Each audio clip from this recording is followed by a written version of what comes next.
degani. Endi xuddi shu formulani isbotini ko'rib o'tamiz. Ya'ni formulani holatni isbotini ko'rib o'tamiz. Tomonlarni ko'tarib yuboraman. Demak, bu yoqda ham kvadrati va bu yoqda ham qo'shni kvadrat bo'lib qoladi. Demak, modulosda a ning kvadrati teng bo'ladimi?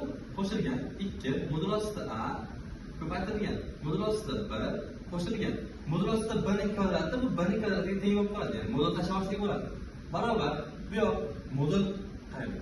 Ikkasida ham modul bor, to'g'rimi?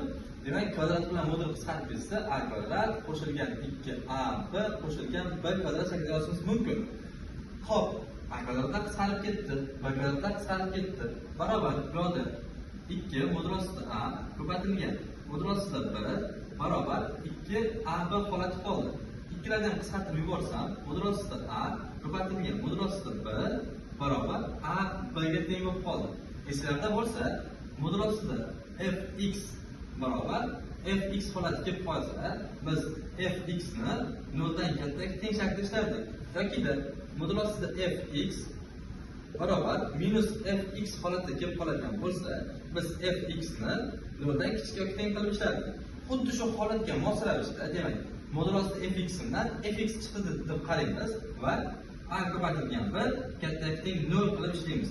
Bu shart ham o'rinli.